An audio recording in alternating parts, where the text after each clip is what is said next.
All right, thank you all for coming. And I thank when women are told by hard-right politicians that their health care decisions are not theirs to make, the march is still not over.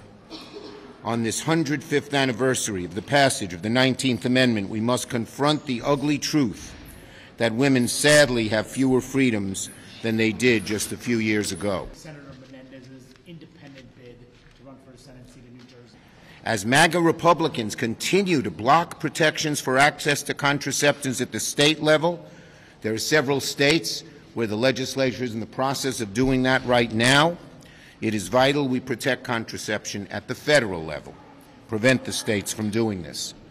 To those who think that federal action protecting access to birth control is not vital, they are wrong. Republicans are openly blocking these protections in states across the country. Millions of Americans have relied on IVF to have children, but after a stunningly radical decision by the Alabama Supreme Court that jeopardized access to IVF, families are rightfully worried that this option be stripped away. Over half of House Republicans support fetal personhood becoming law of the land. That is at the extreme in the extreme. It would mean a nationwide ban on abortion, nationwide from conception. It would ban emergency contraception like Plan B. It would ban IUDs. You should ask Republicans what the heck women with IUDs right now are supposed to do. It would upend IVF access, as we saw in Alabama, and in some states it would make women who get abortions eligible for the death penalty. The bottom line is that we all know what happened. Democrats supported a strong bipartisan bill.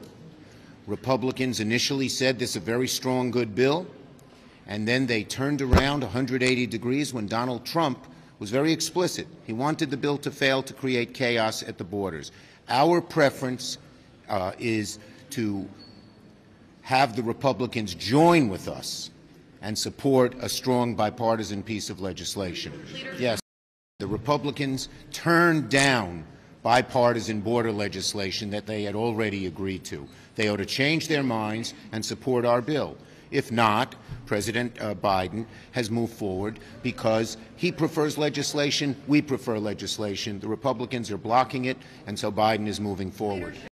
The jury has spoken in a process that jurors use throughout America, and Donald Trump has proven to be a felon, a convicted felon. Justice Roberts has been, in my opinion, not lived up to his responsibilities as Chief Justice. On issue after issue, he's supposed to be the guardian of the court's fairness and opinion. But on something near and dear to me, which is forum shopping, on ethics, on recusal, so Senator Durbin and I in the Judiciary Committee are discussing the best ways to move forward.